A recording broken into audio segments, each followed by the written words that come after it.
Darkcast Network. The light shines brightest on our indie podcasts. Welcome to Creepy Tapas, where we do the opposite of deep dives and bring you tiny tastes of terror connected by a common ingredient. True stories to haunt and chill you and the pop culture they inspired. Or at least the movies and books that remind us of them. Join us as we descend into darkness, beginning with the lighter side of our weekly topic, and wrapping with a full dark, no stars account of terror, madness, murder, and more. It's Creepy Tapas, y'all. Vampires in one form or another have inspired fear in the heart and fire in the loins for years. Fire in the loins. Ooh la la. Sexy vampire. From the vampire and Dracula in the 1800s to our modern day sexy vamps from the pages of Anne Rice or the True Blood franchise, our obsessions with these baddie bloodsuckers seems to be immortal. We all know monsters aren't real. So why do so many real-life terrors seem inspired by these winged night crawlers? What truths lie beyond the imagination in a world where reality is often more horrid than fiction? Come along, ghoul fiends, as we descend into darkness on today's episode of Creepy Tapas!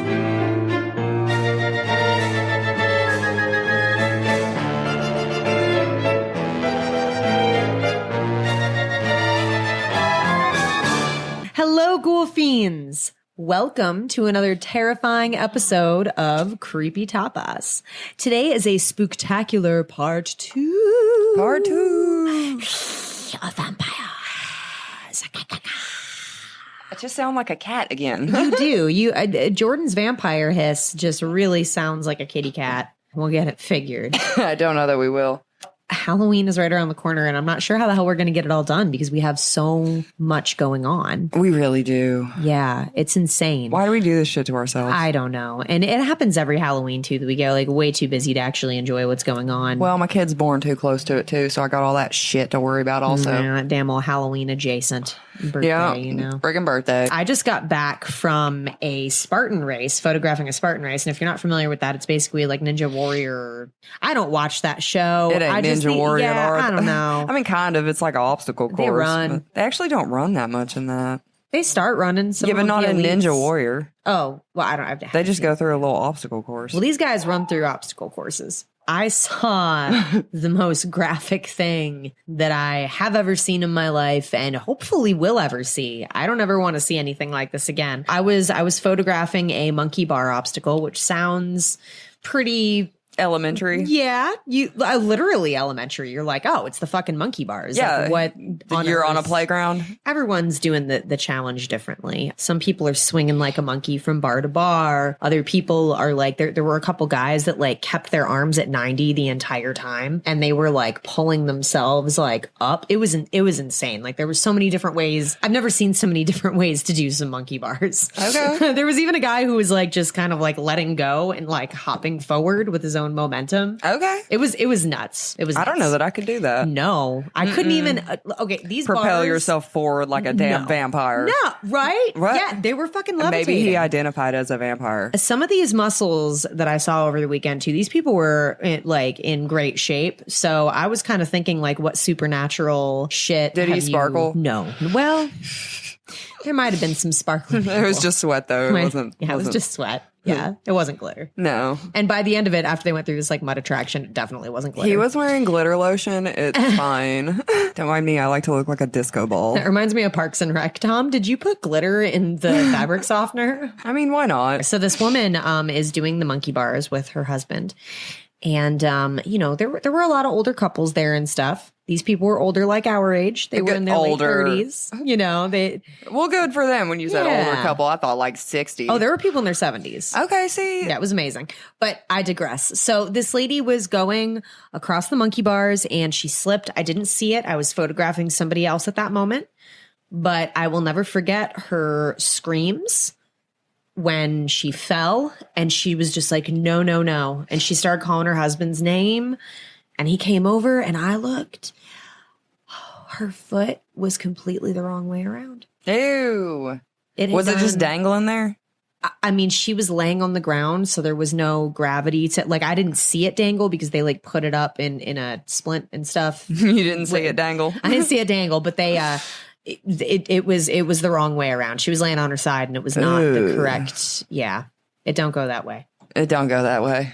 Monkey bars are dangerous. I pushed some kid off when I was in kindergarten. Did you really? I did. I was an asshole. Dude, that's not nice. Well, why? I don't know. I was 5. Who the hell knows? Oh. Did he get hurt? Did he break his neck? Did you kill a child? I knew it. I mean, I vaguely recall there being a kid with a broken arm, but I don't know if I did it or not. Was you? I don't know that I did that. Oh, did Jordan break your arm as a child? Write us and tell us your experiences.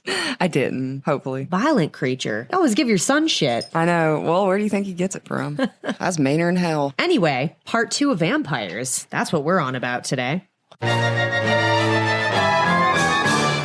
Ooh, boy. Are you excited for this one? I got 2 true crime cases coming for you. Oh, word. Mm-hmm. Now, the first one and the second one are both very different in nature, but they both come with a pretty big trigger warning. We are going to get into cases that involve sexual assault as well as the deaths of many animals and several children. Listener discretion is advised. So let's go Sweden, pal. Sweden. You ever been? We doing over? No. Never been to Sweden? No, I've never been to Sweden. Well, shit, me neither. But apparently there's a bunch of people walking around looking like me, but way hotter. Yeah, well, they probably look similar to me too, but hotter. Yeah, probably. Yeah, with higher cheekbones and blonder hair. Yeah, just, slightly blonder. Yeah. Mine got dark over the years. I think that Swedish people, if anyone from Sweden is listening to this, let us know if you happen to age slower, because I feel like y'all have a little vampire in you. I don't know about it. You know, I'm going to talk to my mom about it. She knows about our lineage. I'm going to be like, what do you know about our Swedish ancestry? Are any of them still alive? Are any of from them 1700s? Back in 1932, a vivacious and enterprising young woman named Lily Lindstrom was thriving. Living in the Atlas neighborhood, now known as Vasastan, she was a bit of a novelty.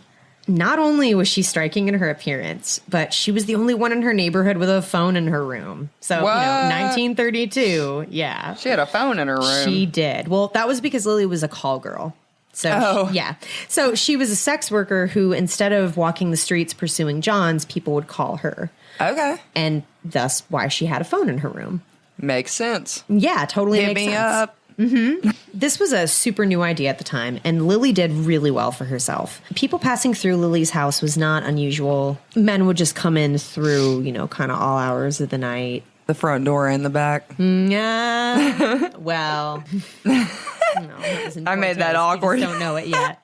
You don't even know how poor taste that is. I don't. No. People passing through Lily's house was not unusual, but Lily not communicating with her friends was very unusual.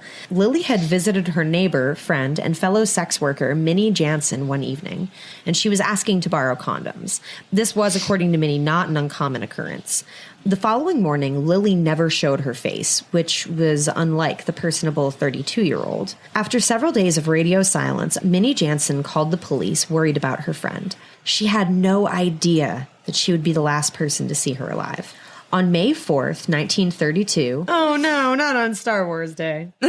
Police would enter Lily's apartment and find a gruesome scene. Lily's body was face down on her bed. She was naked and her clothes were neatly folded on a chair next to her body. It was clear to the police that Lily had been dead for 2 or 3 days, and furthermore, Lily had engaged in sexual activity right before being murdered, as police found used condoms in Lily's anus. Gross. The cause of death had been repeated blows from a blunt object to Lily's head. Disturbingly, later investigators revealed that most, if not all, of Lily's blood had been drained. Saliva was also found on Lily's neck and body, and police soon began to fear that the blood-stained gravy ladle found in Lily's room had been used to drink her blood.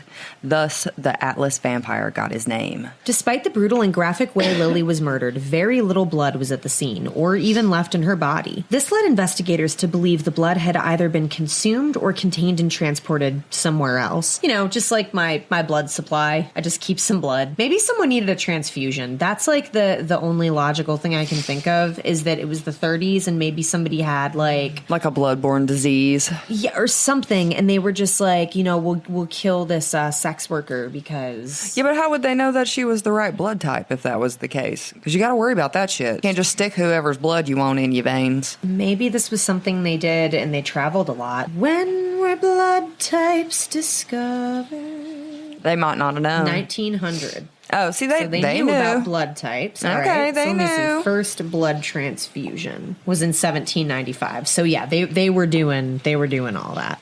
I don't know, either consumed or taken somewhere else. Like that's so. I mean, yeah, where the hell would they take it? They drank it. That's the only thing. Yeah, They drank it. yeah. And Made a soup. I have a theory on what happened, but we'll get to that. They had a soup ladle. They made some soup. So Some soup. blood soup. Soup. Oh, I hate that because she sounded like a really sweet girl. Sweden was wise to how sex workers' lives could be taken with impunity.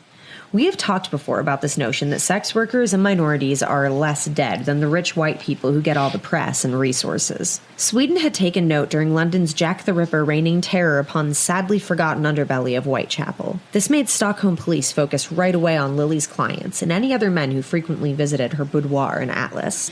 9 men were brought in for questioning. Can you imagine? 9. Yeah, just being like a dude who like had sex with a call girl and she was murdered and now you're like in here being questioned. Like how terrifying that would fucking be. I mean, I don't know that I would ever be in that situation. No, but I'm just like imagining like, oh my God, that must be having sex with anybody and then finding out like that they were murdered and the cops are like, so What'd you do? what's the story there? You know, like tell us about it. Although 9 men were brought in for questioning, none of the names were ever released and all of the men were cleared of charges. Since there wasn't a viable suspect and even though they had this abundance of DNA evidence, at the time you really couldn't do much with that anyway. Not to mention how many women like Lily existed in Stockholm at the time. So Lily's apartment was in a neighborhood that was essentially a red light district. Sweden had been badly impacted by the Great Depression. With wages falling and unemployment on the rise, people did what they could to keep it together. Many people were relocating from the city to the countryside for this reason, and so there were lots of drifters coming through the area. That's me. I would be drifting. Through the area? Drifting with my little drifter farts. Boop, boop, boop. Well, here I come. But propelled. You're ridiculous. Without the fun things like, CCTV, social media, DNA databases, It was easy to live off the grid. you could just kind of disappear if you moved. Like, that was it. Man, those were the days. Bye. And then actually be gone. I kind of grew up like that. We moved around a whole lot. I know Jordan was aggressively the opposite. Yeah, we lived in the same town Yes. my whole life. These incidences were usually cleared up when someone was good enough to go to the police and confess. So usually if somebody was missing or murdered or if any kind of crime was committed, the whole way that police would be able to put the whole thing to bed was because somebody would come forward and be like, hey, I did that. Or, hey, I know what happened. Right. With an abundance of possibilities and no real solid leads, Lily's case went cold, and her murderer would roam free. All of the evidence is collected at the scene and still on display at the Swedish Police Museum, which is kind of interesting. You can see some old condom wrappers, which is wild. Gross. Yeah, they're really crazy. They're like little paper envelopes. And there's these glass vials containing the DNA samples from the scene. Okay. Yeah, no, it's really interesting. We'll post a photo of it to our Instagram. There was so much DNA, too. I mean, they had the murderer's saliva on her body, his semen on the condom, I'm sure his semen inside of her, his prints on the soup ladle. Like, it's everywhere. Well, it was also 1932. They couldn't do nothing with it. Yeah, today's practices, there's no fucking way this person gets away with that. But it was even considered a clean crime scene. What? Yeah, one of the popular theories is the idea a police officer did it. Because the scene was so clean and super neat, despite all the DNA evidence, again, by today's standards. Right. Yeah. But because their clothes were folded and there wasn't a big mess everywhere. Right, like maybe they'd taken time to clean up the blood. That was another theory. Like maybe the blood was all gone because she had bled out.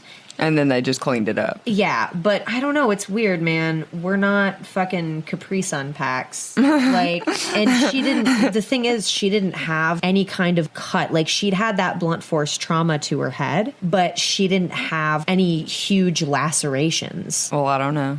So that's Can you bleed out from a head wound? I mean, you bleed a lot, but she would have had to have been hung upside down. Oh, yeah, good point. There's no ligature marks or any kind of suggestion. Like, she died of the blunt force trauma, and she wasn't moved. The coroner's reporting is really different back then because they don't have a lot of, like, the language for things like they have now because they knew less about, like, decomp. And, the body was about 3 to 4 days old when the police came. Even though, like, it should have been, like, a really direct link to the killer. So yeah, somebody has that theory that it was a cop because either the killer was OCD as fuck or trying to be smart after doing a murder, Maybe they felt really guilty. Maybe. There's also a notion he tried to throw off his peers to create a wild cat and mouse chase initiated by a bizarre crime scene. So that's a theory too. Okay. I'm sure you know what I think it was. A vampire? A vampire! It probably was. Well, it's an idea that's supported by the fact this woman was in a locked room, brutally murdered with a body devoid of blood and no visible cuts or way for all that to come out. I mean, like I said, we're not ketchup packets. Either this guy You said Capri Sun. Well, I did say Capri Suns, and now I'm saying ketchup packets. Either this motherfucker had a syringe or some sort of weird blood-sucking mechanism like fangs. Or a straw. Ew. Well, he could have hung her upside down and stuck his beer bong underneath it and just laid on it. Beer bonged her blood. Does that work? No. No? No, that's gross. Okay, sorry. But I just thought about that, like, I guess it's baho. Yeah, I feel like weak just thinking about how gross that is. Putting a straw into someone's vein and like maybe forcing the blood to just no. The Swedish police even looked into that it might have been a vampire. Okay. They have a reasonable point. I mean, is that ever a reasonable point? Just because they said just because the soup ladle had Lily's blood on it, that's not evidence it had been used to consume the blood. Well, no, nobody ever. I mean, I guess they said that, but I never said that. I said that. Oh. I mean, I feel like it's insinuated with the tool. It's a spoon. It just basically. served the soup. Well, according to a blog by Gloria Anderson, a woman who resided in the same building where Lily was murdered, there may be some residual energy lurking behind the violent past of the place. After watching a true crime show on Swedish television, Gloria began researching Lily's murder. She found out that Lily lived and died in the same apartment building as her, albeit on the opposite side. Gloria was also one of the first English language writers to report that Lily had once been married. There's no word whether or not the police interviewed Lily's ex-husband, though. Gloria says that she does not believe in spooks. She did say that she always felt uncomfortable in the wing of the building where Lily lived. Gloria also reveals that both sides of the building were connected via a corridor that ran through a shared laundry room. So her theory is maybe the killer might have used this corridor to enter and exit Lily's apartment without Minnie ever seeing him. There's some interesting stuff there. We can post a link to the blog post in the show notes. It's a really interesting read if you're into it. We're gonna head on over to California. Yet again. Sacramento. What's up with California? I don't know. A bunch of crazies. I'm telling you what, especially in the 70s. I think I said that about every state. Because I know I said it about Florida at which episode? I guess episode 1. There was a lot of shit going on in Key West. Yes. Well, all right, y'all. Buckle up. Buckle up like you were already in for a ride. We are in for a ride. This part is absolutely nuts balls. So trigger warning just all over the place. I want to suck your blood. Yes. Oh, yes. Richard Chase absolutely wants to suck your blood in like all of the worst ways, including through a straw. Oh, fun. Or a yogurt cup. Just slurping it right along. He's oh gosh. All right. Well, you don't even know yet, but I'm going to tell you one keyword as we go into this, and that is smoothies. More of a smoothie. Yeah, well, they slurp a little too. They do. They do. So in the late 1970s, mental health care was not where it is today. And sometimes people would just sort of fall through the cracks, especially people who could appear functionally normal on the outside. Richard Chase was a very normal dude on the outside. He looked like a really cool guy, but he was absolutely fucking insane. Anyway, he lived in Sacramento, California in the 70s, which, California in the 70s. I mean, that's just like the setting of like every horrible thing. Every horrible lot. In California. And California is bankrupt. bankrupt in California. That's Do what? It's from The Office. Jordan doesn't watch The Office. You don't know. I'm sure that if you are listening to this and you know The Office, you know about. I've seen a little bit of it. I just couldn't get into it. I don't know. I know. I should give it a better effort. Well, Richard Chase happened to have a truckload of mental health issues and not much help from his parents when he was a little guy. He showed signs at a very young age of the trouble ahead. Richard set several small fires. He was a chronic bedwetter and abused or killed animals on the regular. All of this was going on around the age of 8. Yep. Psychopath warning signs. Boo. These 3 habits are actually part of the McDonald triad, which is believed at the time to have been an early indicator of psychosis. They've kind of debunked it a little bit, but I think part of it is still true. I think if you're Lil Lynn's going around like setting fire to things and killing animals. Maybe not tinkling in the bed. Yeah, unless they're doing it on purpose. Like they're looking at you like, fuck you. I'm going to piss on this so you have to clean it. Piss on my sheets because I'm a dick. But they usually don't do that. It's an accident. Yeah, and usually like there's crying and they feel like, awful and guilty and they're apologizing for waking you up. Yeah, so if you're little and if they're like peeing their bed all the time, probably not. But if they're peeing their bed and also attacking small creatures and lighting fires, then maybe time to take them to the shrink. Have a little visit, you know? Yeah, maybe. Might be raising a psychopath. Well, his father, a strict, abusive, and violent man, did little to help. So Richard just sort of lived his life. His symptoms, of course, worsening with age. Richard would dismember, eat, and drink the blood of animals long before he committed his first murder. So by the age of 10, while the rest of us were playing kickball and having fun with our friends on the jungle gym, Richard was already killing and dismembering animals so he could drink their blood, which was an obsession which would follow him throughout the rest of his life. He held this like deep core belief that blood and only blood could save him from these paranoid delusions he was having.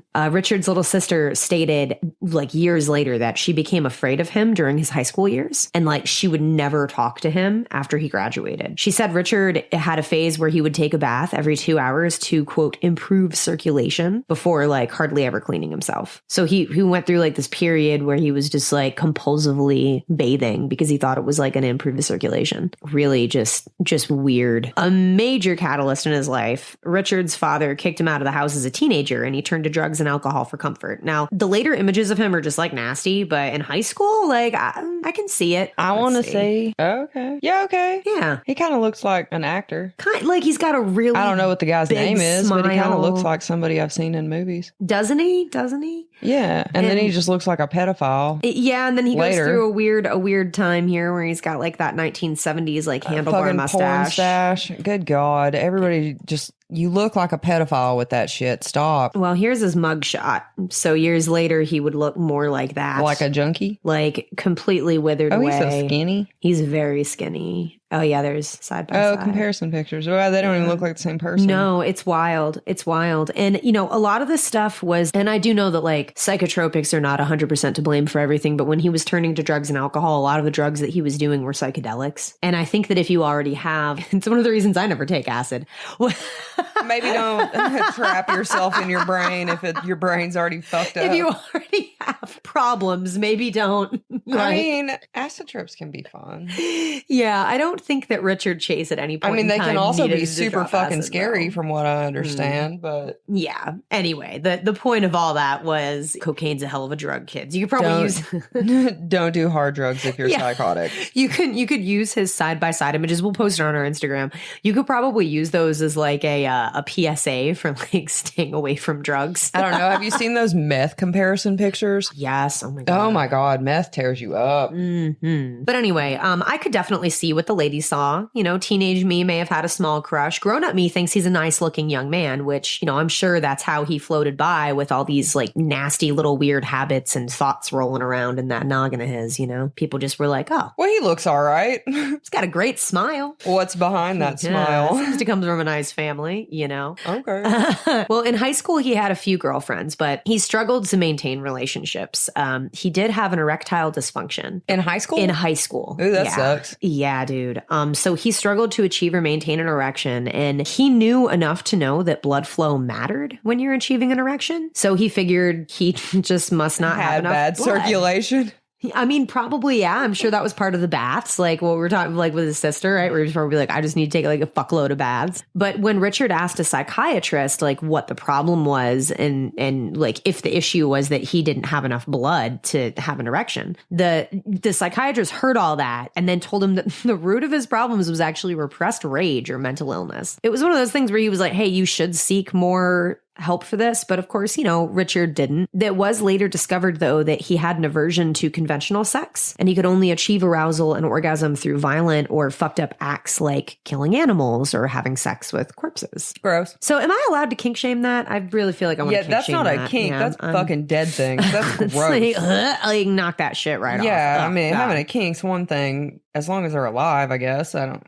alive and consenting. Yeah, consenting adults. Yeah. There's so many key words here. Consenting human adults. Consenting humans. Like animals can't. Well, animals can't consent. Don't do that to poor animals. Good God. No, it's really fucked up. It's really fucked up. I mean, it's not like the dead people know. It's still fucked up, though. Dude, don't do it to the animals. They definitely know. Well, and they can't like tell you if it like hurts. That's the thing that always I don't gets think me these is you people might be care if hurting it them hurts. and, yeah, well, I guess that's true. Yeah, I don't want to understand the logic that goes into doing these things. Just wow. So a high school girlfriend of Richard's reported that he had an interest in writing. And once he wrote this piece on surfing and she thought it was so impressive. She almost didn't believe that he wrote it. She also said that he informed her that he bought a pet duck, but he had killed it the next day when he rolled over it in his sleep. Why would you be sleeping with a fucking duck? Yeah, that's my first question. My second question, like, I sleep with a tiny little 10-pound chihuahua. The duck didn't let you know. It didn't move. It's not like Richard Chase is a big guy. So I'm having a hard time swallowing that, like, you rolled over on the duck. You didn't, like, feel it struggling underneath you or something. Then it would be crushed. Wouldn't it? Yeah. And, like, wouldn't it, like, bite or scratch or... Ducks ain't got no teeth. No, but they have beaks. I mean, and how it'd have to be able to open it. I guess. Yeah, I don't know. It's like just a really fun, like I rolled over it. Webbed feet. Yeah, well, I think I know what he did to flapping the duck. around. Yeah, probably ate it. She claimed his sexual dysfunction caused a damaged self-image. They broke up in 1969, but Richard visited her in 1972 to ask if she had any weed for sale. Well, hey, I ain't seen you in years. You got some weed? You got some weed for sale? I mean, did she sell weed prior to that? Or she said no. Like, he just used it a lot. But then again, like, I mean, who knows? I mean, I wouldn't tell the police, like, oh yeah, like I was selling weed at the time. Right, I was gonna give him some weed. Yeah, I just wasn't gonna sell it to him. Calm down. On account, I thought he was fucking nuts. Yeah, she dodged a bullet. Yeah. Well, in his senior year of high school, Richard obtained a kitten from one of his girlfriends. Now, why in the world would you give this crazy motherfucker a kitten? Well, they don't know yet. Well, I mean, I feel like they don't know yet. He done rolled over on a duck. Like, why would you give him something smaller?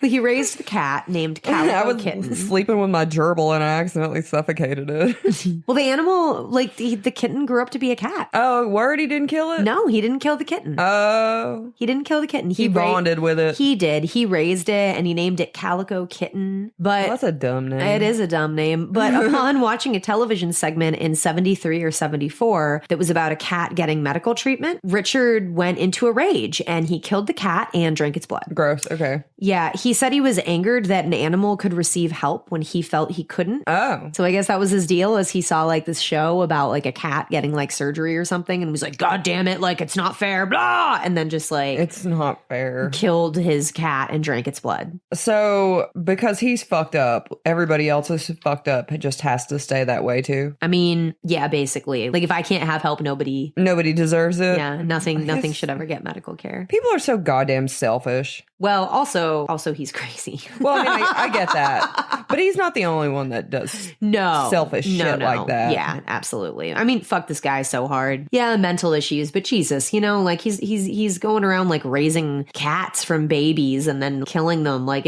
how do you even do that? I don't understand it in the first place. But a cat that I don't know. Cats kind of suck. They're really shitty pets. I mean, we have two, and they were fine when they were outside out in the country. But as soon as we moved out of the country, they don't want to go outside. And one of them's fine with being in the basement. She's cool. She's just all kinds of hiding places, little critters for her to catch. The other one don't want to be down there. He doesn't want to be outside. He wants to be up our ass inside killing the damn hermit crabs. Oh, And then he stands at the door and meows and like paws at it at 4:30 in the fucking morning. Everybody gets woke up every single night. It's terrible. I love him, but goddamn it, quit waking me up. He's a beast. We'll like shred a rabbit on the front porch and eat like certain organs and just leave other organs laying there for us. Had to clean up a rabbit crime scene all the friggin' time. I hate it because we love him, but he's such a fucking dick. Well, and to be fair, there have been moments where he has murdered something and put it on one side of the porch. Oh, God. Okay, so this one time, he killed this squirrel and left it in front of the door. My husband walked outside and stepped in dead squirrel, like big toe right inside of it. Okay, and he's a vegetarian. He did, like... So anyways... stepped in the squirrel. So he warned me about it. So the next morning, I was going outside to smoke. So I decided I was going to go out back because I didn't want to step in dead squirrel too. Well, this fucking cat, apparently the squirrel was for me and it realized I was not going out front. So he drugged that dead fucking squirrel out back and then I stepped in the motherfucker too. It was so nasty. You just wanted to make sure that you saw it. I mean, it was cold by the time I stepped in it. Oh. No. It was cold and squishy. God. Right in my toes. So yeah, kids kind of suck, but I think, or cats. Wow. Okay, we kind of got off subject. We're talking about We vampires. We are talking about, well, Jermaine is kind of a vampire, but this is a different one. He's killed a bat before. Oh, man, fuck that cat. Killed all kinds of things. Well, when Richard grew up, he moved back home with his poor mother, who had to endure bullshit like him accusing her of attempting to poison him all the time. He was his mother? Yeah. Yeah. Well, he probably was trying to poison her. Mm-hmm. He was this massive hypochondriac and he thought all sorts of fun shit. Like he thought the FBI was after him and he thought bones were growing out of the back of his skull. His pulmonary artery had been stolen. What? Yeah, I don't know how or by whom, but yeah, stolen. And how would you still be alive? I feel like that's pretty important. It's a mystery. It's a mystery. It's pretty important. It's one of the main ones. He believed that his stomach was backward. Okay. And this one really bends my brain in half. He believed his blood was slowly being turned into powder because of Nazis or alien Nazis, or maybe the aliens are like with the Nazis, like a Nazi alien party. But yeah, he thought the Nazi aliens had put something in his soap dish at home, and that was poisoning him and causing like all of these symptoms to happen. Okay. Yeah, that's probably what it was. I mean, it seems like a fairly logical Because I feel conclusion. like if there are aliens out there, they are most definitely Nazis. Yeah, and they are colluding. Most definitely. They are colluding with the FBI. Oh my God, they're going to get you. 100%. And they have communed with your mother and they have convinced her we need to put this poison in the soap dish. I see, and now we're telling everybody about it. If we disappeared, the Nazi aliens got us. Y'all be looking. Because we spread the word. So I guess Richard's mom was not psyched. Oh yeah, probably not. Probably not. She wasn't digging like having to live with him and shit. Oh, like get a fucking job. Yeah, like please get out of my house. So his father bought him his own house, which I'm sure seemed like an awesome idea at the time. Having Richard locked away in an asylum would have been pretty scandalous for the family because, there's a lot of stigma that surrounded mental health issues. And yeah, heaven forbid you ruin the family name. Oh, yeah. God Let's forbid. Just let him keep going. Yeah. He's fine. It's fine. I can see why these people would have made that choice, but I'm really glad that we moved on as a society. Wow. Yeah, it's fine. It's fine. However, Richard was now alone. And not fine. And he could do whatever the fuck he wanted. Oh. So... What did he want to do? Well, naturally, he started killing shit immediately, if not sooner. Of course he did. Yes. He began capturing, killing, and disemboweling various creatures, which he would then eat without even cooking them. Various creatures. Yes, various creatures. I just like how I was worded. Various creatures. Various creatures. He would sometimes even buy pet rabbits. Just so he could eat them? Yeah, or adopt cats and dogs from shelters. Of course he would. Breaks my heart. To then murder and eat. He would put their guts into a blender to create... Smoothies! Yay, blood smoothies. And it was cool because it was like for a medical reason, I mean, was it though? Yeah, he was positive that his morning smoothie was preventing his heart from shrinking. Okay. And he was terrified that one day it would shrink so much that it would just disappear and he would die. That totally happened. I mean, it's happened to so many people that their heart just gets smaller and smaller until it just goes away. Like the Grinch? Yeah, it goes into the butthole of your soul. The butthole of your soul. Retreats into the sphincter of your soul. Soul sphincter. That's my new metal band. One day in 1975, his adventures would lead him to the emergency room. He had injected rabbit's blood into his own veins. That's probably a good idea. So he was pretty sure that the rabbits that he had consumed prior to the rabbit whose blood he injected were all like poisoned with the same shit that was in the soap dish. And that the way to counteract that he had eaten like the poisoned rabbit was to then intravenously accept a clean rabbit's blood into. So he was kind of like trying to do dialysis. So time out. The Nazi aliens are now poisoning all of Earth's rabbit supply? But just those. So they pinpointed. Did they know in advance which rabbits he were going to get? I think it was probably more. Did they pick a pet store and just poison all those rabbits? Like, what the fuck? Like, what is the logic in this? There isn't. Stop trying to put it there. I need there to be something. There is nothing. There's nothing. Okay, this whole thing is going to bother me. And it gets so much worse. Like, we're not even there yet. That's why, like, when we were recording before, I was like, I need a week to, like, chew on this. Yeah, we got to get this shit under wraps. Because this is a lot. Like, this is a lot. Nazi aliens poisoning specific rabbits that they know in advance that he is going to get. Gotcha. You're there. Gotcha. You're with it. That's where we're at. Yes. It's fine.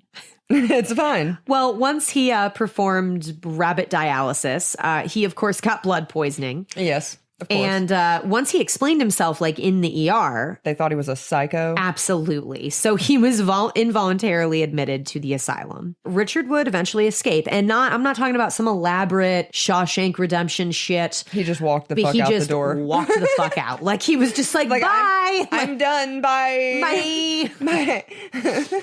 So he did what any psycho would do and went home to his mom. Aww. And, I'm sure she was thrilled to pieces when she saw him. I doubt it. So he was like, God damn it. He's back. I thought I got rid of you multiple times. Fucking you again. God damn it. Well, he was apprehended pretty much immediately and he was sent to an institution for the criminally insane. So a higher level of security, I would venture to guess. Maybe. Did he walk out of that door too? Well, here he would entertain the staff by regaling them with his fantasies about killing bunnies. Okay. Once they discovered him with blood smeared all over his mouth. Gross. Yeah, and when they checked his room out to see what the fuck was bleeding, they found this really gross scene where he'd captured several birds, broken their necks, and sucked out their blood. It was here the staff would begin referring to him as Dracula.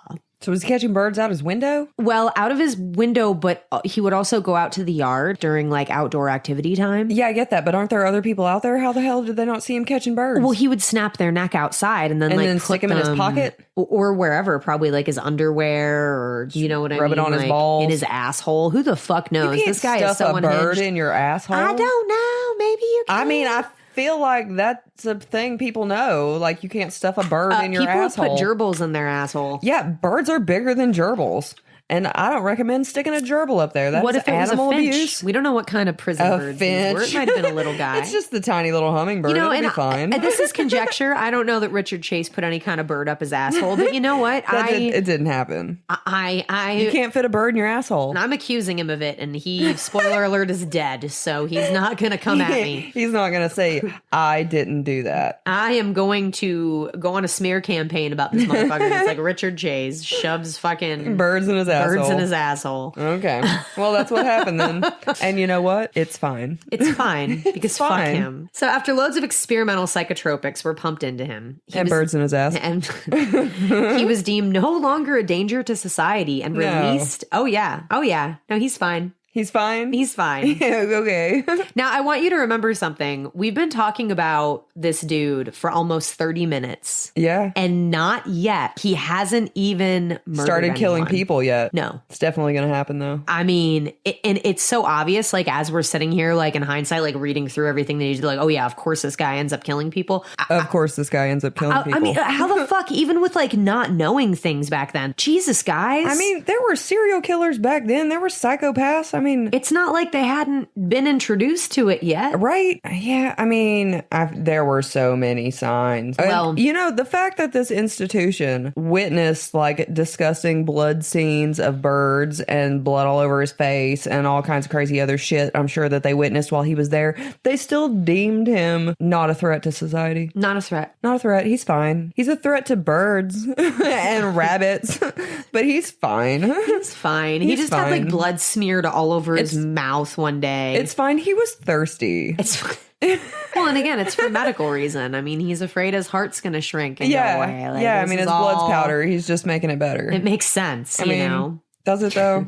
Nazi aliens. So he was released. So much going on. So much. So he was released into the care of dear old mommy dearest in 1976. I bet she was thrilled. Oh, yes. And in all of her infinite love and wisdom, she weaned Richard off the drugs he was prescribed. Oh. Isn't that awesome? That's a good idea. Yeah. You don't need that. It's expensive. She was all anti-schizophrenic meds. Nah, you're cool. Have an apple. Like, you'll be fine. Jesus Christ. Have a multivitamin. Have a multivitamin. You'll be all right. So almost as though they were trying to let the shit spiral out of control, his parents got him an apartment. Oh, God. And Richard was, once again, left free alone. To do shit. Yes. What in the world did they think was going to happen this time? Well, they were just like, I don't want to fucking deal with it. Get him an apartment. Yeah, just like go put him somewhere He'll do else. enough shit to get locked back up soon enough. It won't be long. Well, and it wasn't. He started catching and torturing rabbits, dogs, and cats again. And he would, of course, drink their blood, which was very, delicious. On brand for him. He was a shitty kind of insane, too, because he would steal neighbors' pets. And on one occasion, he actually called the neighbor to let them know that he had killed and drank the blood of their dog. Okay. I would fucking murder somebody. Did they not have, like, animal cruelty laws then? Because that right there is like admitting it, and I feel like you can go to jail for like 7 years for doing some shit like that and now. I don't know, like I feel like I need to look it up. That's maybe fucked up. You can't steal somebody's animal and kill them, and then tell them that you did it. Like this, so they would have you put in jail today. I mean, I don't know about the 70s. I wasn't alive I couldn't then. find any record of police being called for that accusation. What? But if it were me and somebody called me and was like, hey, I can't even say that sentence out loud, I would be figuring out who that person was, and I would something would happen. On their doorstep with you. Something would happen. Bitch, this is how we solve it in the South. Oh my God. I fucking shoot you. Like I ain't never shot nobody. No, but I bet we could if they abused our dogs or killed our dogs. I think I could. Yeah, I mean, I know where some pig farms are. I mean, the piggies love it. Jordan Picton. I'll feed them to some pigs. Oh, God. Hey, and there's a rock quarry close to here, too. Oh, God. Pig farms and rock quarries. Pig farms and rock quarries. Welcome to Get Tennessee. you a cinder block. Do it. Sink them in the rock quarry. I ain't never done that either, though. No. Just to be clear, we've never killed anyone. No. But if I ever needed to, if we're ever suspects in a murder, I guess this. Don't look at the pig farms and the rock quarry. Yeah. Well, as if all this wasn't enough, he developed a fascination for handguns. Oh, fun. And he purchased several handguns and shot them constantly. I mean, they should have done a background check. People, okay. They weren't doing that yet. Why? Because it wasn't the 90s yet. They didn't have okay. There just wasn't. But they should have. Well, they didn't. Psychos can just go buy guns. Well, he became fascinated by the crimes of the Hillside Strangler, and he believed the Strangler was also the victim of the same alien Nazi soap dish conspiracy that he believed he was the victim of. He probably was. Well, despite his ritualistic pattern of killing and drinking blood for his health, Richard admitted that he perceived no improvement in his medical status, but that the drinking did feel therapeutic. I guess any way you get your therapy? No, you done crossed the line. That ain't therapy. Well, through the course of several weeks, Richard began to lose interest in caring for himself. He neglected personal hygiene such as bathing, grooming, and brushing his teeth. He smelled like shit, y'all. Yeah. I'm actually kind of think it's funny because Richard Ramirez, they used to say smelled like wet leather. And I think it's funny that this dude's name is Richard. And I'm just wondering how many Richards out there are killers that don't like to take care of washing their ass. Is this a Richard thing? A California Richard It's thing. A California Richard thing, yes. isn't it? California dicks. Are you or a loved one a California Richard? California dick. Are you a California dick? If so, give us a call or Are you shout. also a psychopath? Email us, creepytapas@gmail.com. I don't want psychopaths emailing me, please. Yeah, please don't. Please don't. Richard stopped eating and dropped to the fairly meager weight of 145 pounds. Rambling. That image of him, it seriously looks like if you smelled that photo that you would just pass out and vomit. Pass out in your own vomit. Smells like he definitely needs some deodorant. Yes. One day in spring 1977, Richard rang his mother's doorbell and greeted her by thrusting a dead cat in her face. Ding dong. Hello? Oh, Richard. It's been so... Oh, my God. Like, just... You just spit everywhere. Fuck? If my son ever throws a dead anything at me, that'd be the last time he's got arms. No, yeah, right? I will chop them sons of bitches off. You won't throw shit ever again. He then threw the cat to the ground, knelt down, ripped its stomach open with his bare hands, and stuck his hands into the cat, then smeared its blood all over his face while screaming at his mom. Okay. And she was like, this is fine. I mean, fucking apparently. She calmly went inside. Oh, my God. And she didn't report the incident to anyone. There is a whole lot of not doing shit going on. There is indeed. Like, it's fine. Totally fine. It's fine. That's a normal thing to do. Totally fine. Fucking chucking dead animals at people and then tearing them open and what the fuck? If I saw somebody do that, I don't really know what I would think. I don't know what I would do. It's pretty wild. I would leave. That's what I would do. That's me. Non-confrontational me. Like, I gotta go. Bye. Bye. This doesn't concern me. Obviously, there's something else going on here that I am not a part of. I can't help you with. No, I'm done. Bye. On August 3rd, 1977, Nevada State Police discovered Richard's Ford Ranchero lodged in a sand drift near Pyramid Lake, Nevada. They found 2 rifles inside, a pile of clothes, a bucket full of blood, and a cow's liver. You know, just casual tailgate supplies, you know? Well, you know, yeah, he's got to make his smoothies. Well, the officers found Richard, who was naked and screaming in the sand, soaked from head to toe in blood. Okay. When they questioned him, he said that the blood was all of his own and that it had leaked out of him through his flesh. Your blood don't seep out of your skin. I mean, that's what he thought was happening. Well, Nazi aliens can do all kinds of shit. They do. They do. He was kind of like a sponge, like probably when you stepped on him. Oh, and he like squeezed and it all just went... So the police saw this and they're like, cool, like you're good, pal. And they fucking left him there. It's fine. God, it's fine, y'all. What the fuck? A whole lot of it. What the actual fuck? And here is where Richard decides to graduate from animals and begins his reign of terror, which would ultimately not last long, but would end up being the most horrific murder sprees in American history. We're going to have a quick break. When we come back, just trigger warning, trigger warning, trigger warning, trigger warning. It's fine. It's terrible. No, it's really terrible. I mean, if everything else has been fine. Mm-hmm. See you soon. So a couple of days after Christmas. Just one. On December 27th. Oh, no, that's 2. Oh, yeah. Yes, it would that's be 2. Whips. December 27th, Richard Chase was wandering around a neighborhood with his 22. It wasn't unusual for him, and most people said that he was always carrying a gun everywhere he went. I think you remember that I'd said that he started like collecting handguns. So he had a lot of them. Well, he stalked past a home where the windows were open and he could see a woman inside. A wild bug lodged itself up its asshole and he chose to fire at her. The slug was found in her kitchen and luckily the woman was unharmed. So, you know. He missed. So that was great. But he was insatiable and Richard would not stop there. And only 2 days later, his next attempt would unfortunately be successful. On the afternoon of December 29th, 1977, Ambrose Ed Griffin, and 55-year-old engineer, loving husband, and father of 2, was helping his wife unload groceries into their house. Richard sadly happened to drive by at that moment and see this as an opportunity to satiate his bloodlust. He fired his .22 rifle, hitting and killing Ed. Ed's sons would tell police they saw a man walking around the neighborhood with a .22 just days prior, and this was, of course, Richard, when he attempted to murder the woman through her window. So, Yeah. He also wasn't very quiet. Like, he was rolling around in this bright orange puffy jacket. Like a big old traffic cone. Yeah, like he... Don't mind me, y'all. A traffic cone carrying a rifle.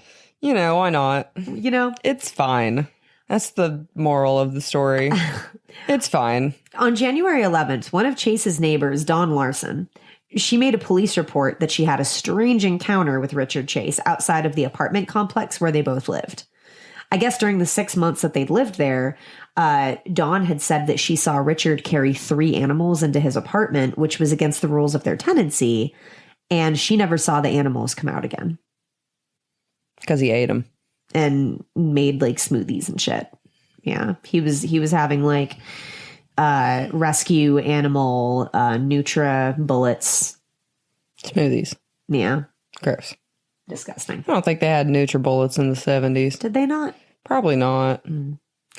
Well, she thought he was really strange. So she didn't really, you know, like, she thought he was odd, but she wasn't, like, afraid of him.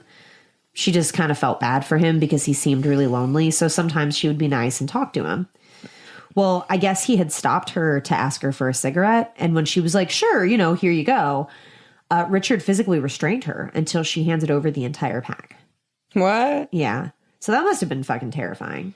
Ask for a cigarette and take all of them. And physically restrain her until she gives them all over. Like that. I mean, it wouldn't take long. I'd be like, here, fucking take them. Get up off me. Jesus Christ. Like, what the fuck is wrong with you? 2 weeks later, he tried to enter the home of another woman he saw, but finding that her doors were locked, he went into her backyard and walked away. And that's important because Richard would later tell the detectives that he took locked doors as a sign that he wasn't welcome. But if a door was unlocked, then it was an invitation to come inside.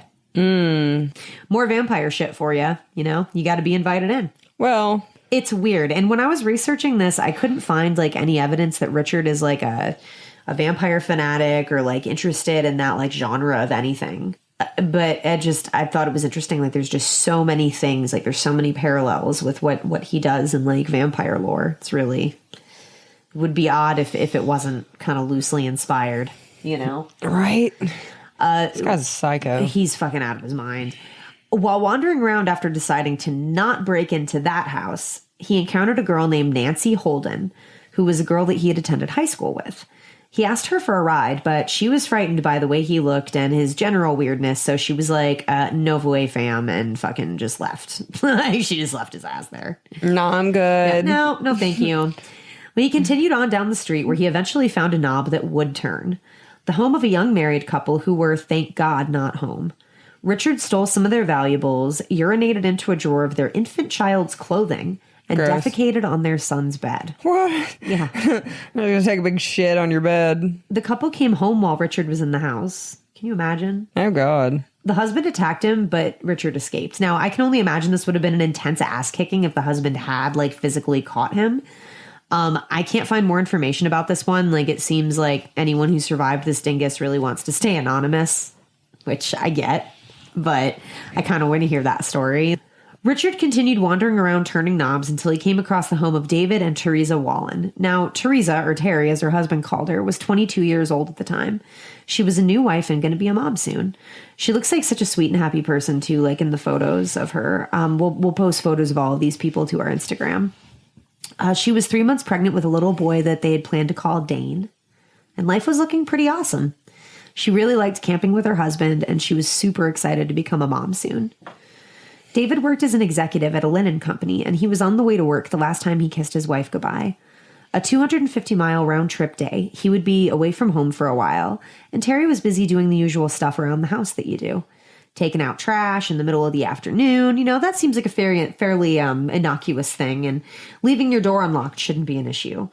But this nightmarish pile of human poopery was running around and saw Terry's unlocked door as an open invite. So upon re-entering her home, Terry was shocked to find Richard Chase inside, who wasted no time and shot her 3 times. Once in the hand as she tried to defend herself, and twice in the head, which were both fatal blows. It was the same gun used to kill Ambrose Ed Griffin. Richard then dragged her body into a bedroom and raped her post-mortem, while repeatedly stabbing her with a butcher knife that he'd found in the kitchen. When he finished, he carved her violated body open and removed several of her internal organs, using a bucket to collect the blood. Richard then took it into the bathroom where he bathed in it. He sliced off her nipple and drank her blood, using an empty yogurt container as a drinking glass. And in case you thought he was done, he took the time before leaving to go into the yard, find a pile of dog feces, and stuff it into her mouth and throat. Oh, gross. When David arrived home just after 6 p.m., he found the home in complete darkness. Their dog, a German Shepherd, was sitting waiting inside, but there was no sign of his wife anywhere. Strangely, the stereo had been left playing, and a garbage bag full of trash laid in the middle of the hallway, and it was surrounded by dark stains on the carpet that I guess he had initially mistook for oil. David followed the stains through the hall, and that led him to the bedroom. The expectant father then began uncontrollably screaming and wailing as he looked down to see Teresa laying on her back in the doorway with her torso split open, her intestines pulled out, and her underwear down by her ankles. David told the son, "I had no idea where I was or who or what I had seen. It was just beyond all comprehension. All I know is the noise I was making. I was screaming and screaming so much that my neighbors raced over to help me." In his state of despair, David said he made a mistake by calling his parents, which I think I would have done the same thing. Right? I would have called my mom first thing. Mom, I don't know what to do. Yeah. Who raced over to his home and came inside before the police could arrive. He was quoted saying, "My dad was very strong, but seeing Teresa's body ruined my mother. It completely destroyed her. And I just completely lost it. But my dad picked me up that night when they had all the media and everything, big lights, cameras, action. He picked me up off the ground right next to a police car. He looked me in the eyes and said, 'You've got to stay with me. You've got to stay with me mentally.'" The reason I went into it so much with that one is that, like, weirdly, the Sun had a really great report on it. And since there was a survivor in that family, I think it's important sometimes to talk about the aftermath. It's not just about that he killed Teresa. It's about, like, all the people that were affected, like, because of that act. Like, this is all an entire family that's, like, destroyed and traumatized. How pregnant was she? 3 months. So 2 days after killing Teresa Wallen, Richard Chase purchased 2 puppies from a nearby neighbor, which he then killed and drank the blood of, leaving the bodies near the Wallens' front yard. Fucking people there have already been through enough, and now, like, they, you know, in their neighborhood, there's, like, these 2 mangled dead puppies, like...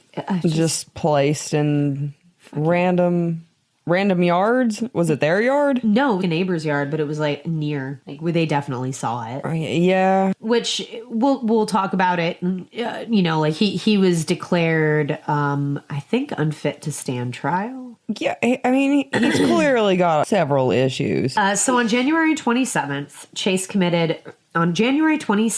Richard Chase committed his final murder, which also qualifies as a mass murder. He entered the home of 38-year-old Evelyn Myroth, who was babysitting her 22-month-old nephew, David. She had her own son, 6-year-old Jason, and Dan Meredith, an adult neighbor, had come to check on Evelyn. You know, just kind of like hang out with her and stuff, right? Evelyn was taking a bath while Dan watched the children. Dan heard Richard enter the home, and when he turned the corner to see what was, you know, what all the noise was, he was shot in the head immediately at point-blank range with Richard Chase's .22 handgun, killing him. And again, this was the same gun used in the Griffin and Wallen murders. Yeah, so he's killed. Richard then turned Dan's corpse over and stole his wallet and car keys. He stopped to shoot him in the head one more time before moving on. 6-year-old Jason heard the shots and ran into his mother's bedroom, where Richard fatally shot him twice in the head at point-blank range. A fucking 6-year-old. Richard then entered the bathroom and fatally shot Evelyn once in the head while she bathed, so I can't even imagine. Like, she must have been, like, absolutely terrified. Like, yeah, if somebody busted in the bathroom while I was in the bath, I would be... Jesus Christ. And there's already been, like, 4 gunshots. Yeah. Like, so she must have been terrified. Yeah. And he basically just, like, swings the door open and shoots her. Just wild. Well, he dragged her corpse into the bedroom and onto the bed, where he simultaneously sodomized her and drank her blood from a series of slices he had administered to the back of her neck. Medical examiners reported an inordinate amount of semen in the corpse's rectum, indicating a, quote, unusual amount of ejaculations. Gross. When Richard had finished, he stabbed her at least 6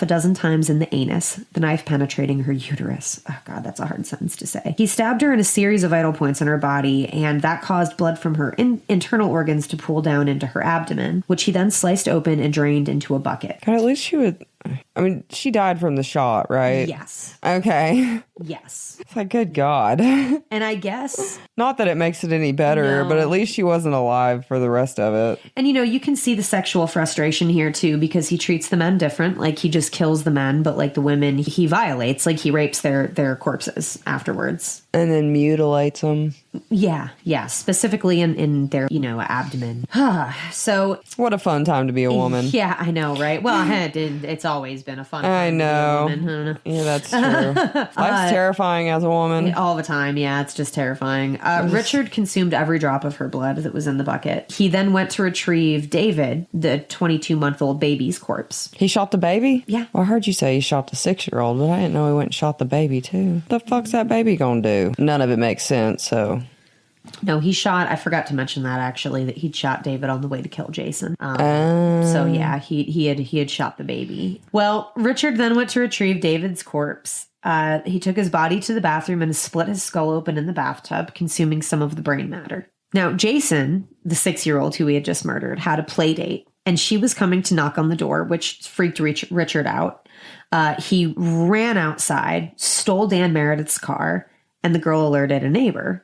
She was probably like, what the fuck? Why is this guy running out? The neighbor broke into the house where he discovered the bodies and contacted the authorities. Upon entering the home, the cops saw that Richard had left perfect handprints and perfect imprints of the soles of his shoes in Evelyn's blood. So, like, he's not even... Trying to cover it up. Right. Richard, meanwhile, took David's corpse home with him, baby, where he chopped off his penis and used it as a straw through which he sucked the blood out of the body. Ew. He then sliced the corpse open and consumed several internal organs and made smoothies out of others, finally disposing of the corpse at a nearby church. Ugh. After the Wallen murder, FBI agents Russ Vorpagel and Robert Ressler were called to investigate. They put together a profile of the killer. They said that he would be tall, malnourished, a loner, unclean, and most importantly, he's going to keep killing. Well, 5 days after the mass murder and after hearing about the FBI profile, Nancy Holden, you remember her, the girlfriend? Mm-hmm. Well, she called police saying that she thought Richard was probably the killer. The cops ran a background check on Chase, and they came across his registration of the .22 semi-automatic pistol. The one that he'd used to shoot everybody with. Yes. Well, detectives and the team of police went to his apartment, and they asked to speak with him. Richard, of course, was like, no way, get out of here. No, thank you. I don't want to talk to you. I'm not here right now. I'm like not home. I'm really shy.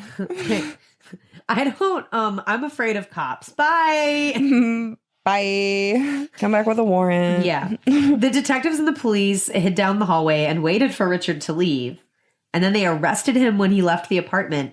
But they had a reason to. Like, it wasn't just a random ambush. He was wearing that crazy ass, like, P. Diddy orange parka. And it was just covered in blood. His shoes were covered in blood. And he's, like, carrying this blood-stained box. Okay. Yeah. Okay. So what was in the box? I'm glad you asked. Oh, did I did. What's in the box? What's in the fucking box? Well, there wasn't a head in this box. Oh, okay. But instead, there were pieces of shredded, blood-soaked wallpaper and the blood-stained .22, the blood-stained .22 with which he had committed his moitas. Richard claimed that the bloody wallpaper and the bloody gun were there because he had killed several dogs. Okay. Yeah. Okay. So, no, I didn't kill anyone. It's just dogs. It's fine. I'm just getting rid of evidence of, like, murdering these dogs. It's don't worry about it. Yeah. When the police performed a search of Richard's person, they found that he was carrying Dan Meredith's wallet. Oh, and in addition to that orange, like, parka thing. Blood-covered orange parka. Yeah, the blood-covered orange parka. He was also wearing a leather visor that had crudely drawn depictions of a pitchfork, a bird, a six-pointed star, and a swastika. Okay. So he Well, now, if he was afraid of the Nazi aliens, why is he wearing their symbols? Maybe it was, like, protective runes. Protective runes. He was like, I'll put, they'll think I'm one of them. And then hide in plain sight kind of thing. Maybe. Detectives performed a search of his apartment where they found the walls, floor, ceiling, refrigerator, and all of his eating and drinking utensils soaked in blood. On the counter, and we'll post a photo of this to our Instagram too, it's wild looking, was the blender that he used to make his smoothies. It was caked in coagulated blood and the rotting matter of internal organs. Gross. In the fridge, they found several animal body parts wrapped in tinfoil. God, I bet his apartment stunk so fucking bad. Yeah. They also found David's brains in a Tupperware container.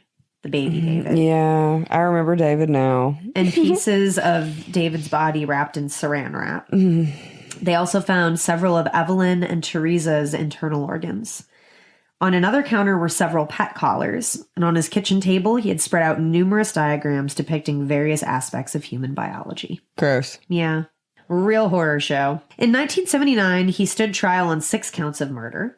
And in order to avoid the death penalty, the defense tried to have him guilty of second-degree murder, which would result in a life sentence. Their case hinged on his history of mental illness and the lack of planning his crimes, because they wanted to say that he hadn't, premeditated anything.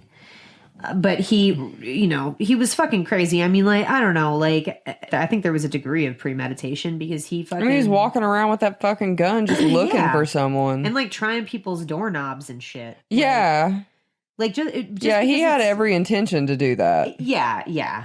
Well, he rarely showed emotion in the trial, but during the testimony of Mr. Wallen, Teresa's husband, Richard turns to his mom and grandmother to smile distractedly at them. While he apparently often gazed at the crowd with little to no interest, he stared at his mother while his lawyer described their relationship. At the end of one trial day, while Richard was being taken away, he suddenly turned around and pressed his teeth together and made a crazy face at the crowd. He once spit on the floor. In court? So he's not trying to impress the fucking jury either. I don't know. He's just really diving into being a psycho. He's literally baring his teeth and spitting at them. In the days following his arrest, Richard's stepmom reported the elder Richard was... So Richard Chase, by the way, was a junior. So he was the second. So it might his get a little dad. confusing here because his dad is also Richard Chase. We'll just call him Dad. I'm just going to call him Daddy. Daddy Dick. Richard's stepmom reported that Daddy Dick was being seen by a doctor due to the strain. Richard's father, when taking the stand, reported he visited his son only one time while he was in jail. The younger Richard discussed wanting an English lawyer with blue eyes while his father mostly cried. The elder Richard Chase called his son a, quote, beautiful child who ended up once hitting a door with a golf club while his father stood on the other side. Beautiful child. Yeah. He also said his former wife accused him of poisoning her, committing adultery, and teaching their son how to smoke pot. Richard E. Chase, so Daddy Dick, said that, quote, society will kill my son upon learning his son's impending execution, and, quote, maybe they're right, I don't know. He was unsure if he cried more for all the people he killed or for Rick. So I guess he called him Rick. Well, Beatrice Chase claimed her son talked to voices as soon as 1971 or 1972, but stated he never mentioned being anemic. Richard interrupted during her testimony to say he brought this up when he turned 23. During the trial, she took notes and disagreed with large amounts of testimony, especially that of her ex-husband. She also deflected Richard's involvement in the Wallen killing by blaming the family dog for not protecting her.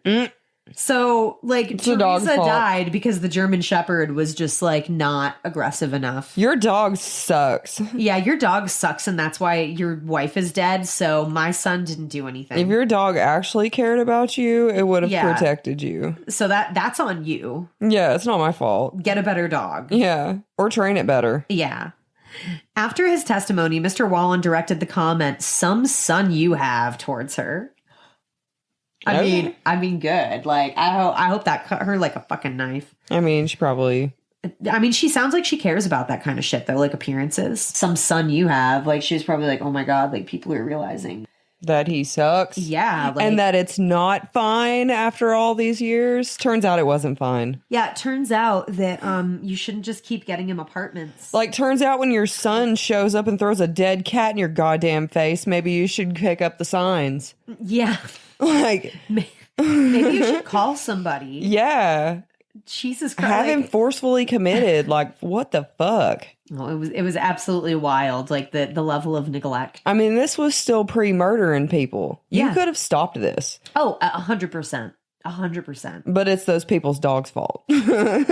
She alleged the jury did not take the severity of the mental illness into account when sentencing him. So she was like, you guys are basically dehumanizing him. Well, she didn't take the severity of his mental condition either. No, that's just the thing, right? I mean, if she had treated it in the first damn place or kept him on his damn meds, then maybe things would have turned out differently. Yeah, and maybe he would have just thought fucked up things and you could have worked on the killing animals part. And, she sounds like one of those forever victims. It doesn't matter what happened. It wasn't her fault. It wasn't his fault. We're just a victim of circumstance. It almost reminds me it has a Norma Bates kind of vibe. Right?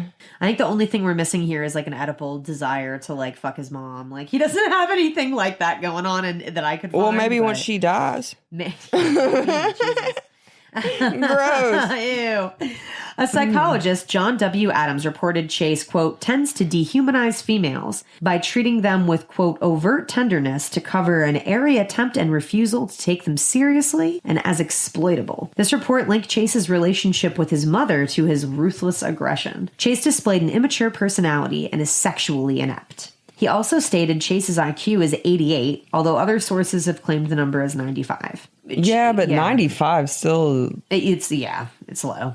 Chase claimed he received a phone call in 1974, which told him he needed blood to survive being poisoned with dish soap and detergents by his mother. The same year, he sent his mom a last will and testament, claiming he had a set of mashed bones 6,000 years old in India. Okay. Just all over the damn place. I mean... On May 8th, the jury found Richard Chase guilty of 6 counts of first-degree murder. In a calm voice, Richard interrupted the judge with rambling about UFOs and other conspiracies during the verdict. Yep, Nazi aliens. The defense asked for a clemency hearing in which a judge determined that Richard was not legally insane. He was sentenced to die in the gas chamber. Waiting to die, he became a feared presence in prison. The other inmates, including several gang members, were aware of the graphic and bizarre nature of his crimes, so they were fucking terrified of him.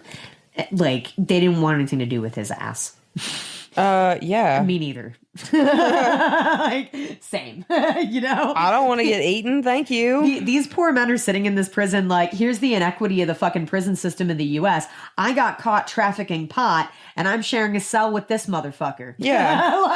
I get to share a cell with a psychopath that will probably strangle me in my sleep. I robbed a bank, shares a cell with Richard Chase. It's wild. That's what you get for when you have for-profit prisons. According to prison officials, they tried to convince Richard to commit suicide, too fearful to get close enough to him to kill themselves. So they just wanted him to die because they didn't want him to be around anymore. She's like, you should really just kill yourself. Right. It would be great. We don't want to deal with you anymore. It would be amazing if you would just handle that yourself. Maybe you would just die. That would be awesome. Just handle that yourself. Just take care of that for us, won't you? You'd be doing us a huge service. Richard also granted a series of interviews with Robert Ressler, where he spoke of his fears of Nazis and UFOs, claiming that although he had murdered, it was not his fault, that he'd been forced to kill to keep himself alive, and he thought that any person would do that. Just, some good old self-preservation. They were sacrificing themselves so I could survive. It was fine. He asked the interviewer to give him access to a radar gun with which he could then apprehend a Nazi UFO so that the Nazis could stand trial for the murders. So he was trying to be proactive. What would a radar gun do? Tell how fast the UFOs are going? I mean, what the fuck would you do with that? Maybe he can jam their piloting. Their signals, maybe? I don't know. Well, how do you know what kind of engine and computers that are running Nazi UFOs? Nazi alien UFOs? How would you be able to tap into that network if we're not even aware of what network that is? I mean, this whole thing, again, I'm tearing it apart. None of it makes sense. I'm telling you, you will bury yourself alive trying to come up with logic. God, that's my biggest fear. Buried alive? Oh my God. Yeah, I don't know. We'll never cover that. In case anyone was wondering, we'll never cover that. No, thank you. I don't want to do that. You want to hear about dead ringers? Go listen to Aaron Mahnke. He covers it. It's great. We ain't doing it. I ain't researching that. I ain't reading about it. None of that. I like the scariest shit ever. No, thank you. So anyway, radar gun. Because he was like, we're going to catch the Nazis and then they'll stand trial. He also handed Ressler a large amount of macaroni and cheese, which he was hoarding in his pockets. He had macaroni and cheese in his pocket? Yeah, he like goddamn Napoleon Dynamite with his tater tots. He thought that the prison officials were in league with the Nazis and also attempting to kill him. And they liked macaroni and cheese? Well, was he trying to bribe them? No. So, okay, he was keeping it because he said that the jail food had tumors in the meat, which gave him cancer. Oh. And he also said that one time that he was so sick from the food that he couldn't talk for days. Where did he get this macaroni and cheese from? I don't know. I mean, I feel like he got it from prison. Why wouldn't it have tumors in it or whatever? I don't know. How do you put tumors in somebody's food? I don't know. But they found him. Does he know what a tumor is? I mean, he thinks that. I mean, if you eat cancer, does it give you cancer? Like, is that a thing? I think that's what he thinks. Yeah, you're gonna. I was munching on this cancer tumor. Yeah, now I have cancer. Now I got the cancer. Yeah. And that you can get sick from food so much that you can't talk for days. Yeah, it was really weird. I've had food poisoning, but I could talk. Well, yeah. I told everybody how miserable I was. Oh, yeah, totally. It's never affected my speech. Nope, I still whine and carry on. Well, this is where you guys have something in common. What? His diet consisted mostly of prepackaged candy bars. Just because I eat Snickers for breakfast doesn't mean that I only eat prepackaged candy bars. He testified in late March 1979 for 3 hours. Part of his testimony included his treatment by the other prisoners. Richard said that he experienced extermination camp tactics with threats of having his nose cut off. He was also called a baby eater, which he fucking was. Shoe fits, asshole. You ate a fucking baby. Like, what do you want to be called? If you don't want to be called a baby eater, don't eat fucking babies, you monster. Jesus. Right. While on death row, the guards reported he ate around once a week and 6 weeks before his death and had to be admitted to a medical facility due to his malnutrition from a hunger strike. He was just trying to take care of that shit for him. Richard allegedly taunted suicide, although the guards claimed he showed no signs of depression. He rarely exercised, he never went outside, and he just largely kept to himself. Sounds miserable, which fucking cool. Awesome. That's what prison's for. I mean, come at me. On December 26, 1980, so it's like the 1 year anniversary of some, almost of some awful shit that he's done. A guard was doing some cell checks and he found Richard lying awkwardly on his bed, not breathing. An autopsy determined that he had committed suicide with an overdose of prison doctor-prescribed antidepressants that he was hoarding for the last few weeks. Probably with the macaroni. So. Oh, he's hoarding macaroni and medicine. Mac and cheese and antidepressants. I mean, I hate to tell too much about myself, but those are... You're talking about me and candy bars. I feel like someone just came at me. Mac and cheese and antidepressants. Does the body good. After his death, in Richard's cell, a note was found. The note was a timeline Chase created for events that he thought were going to happen. Some of these listings were written in a third person, so it would say, like, before Richard takes the pills. So he was, like, writing about himself like somebody else was writing. Okay. Officials said the writings were written in a way that only Richard could have understood. He also mentioned he was in space and, like, zapping things. With his radar gun? Yeah, I guess. It was a quote, like he was zapping things. In a notebook, he wrote in small and crabbed handwriting, quote, "My name is Richard Chase. I am a 0100 computer. I was sent here in the year 10,000. Chase's father worked as a computer programmer, which may have played a role in his writing. He also drew a phallic symbol pointed towards the figure's internal organs. He drew a dick. Yeah, he did. He totally drew a dick. Another rambling was, quote, he's just doodling dicks in his notebook. Don't mind. Another rambling was, and this is where we'll leave you on the story of Richard. Quote, "When you think you see us, when we're not there, we are around the corner. I will end the world by flooding if I get killed. Got." Was that what he said? So what his notebook said? That's what his notebook said. Okay, what's that mean? The dick symbol, and then some weird threat about stalking you. And then you're going to drown in the flood. Yeah. Okay. Yeah. But I guess we'll never find out because he didn't get killed. He killed himself. So, well. Oh, well. I guess a plague on no one's houses. The 1988 movie Rampage, I guess, is kind of loosely based on it. I haven't seen it, but I don't know. I might give it a try.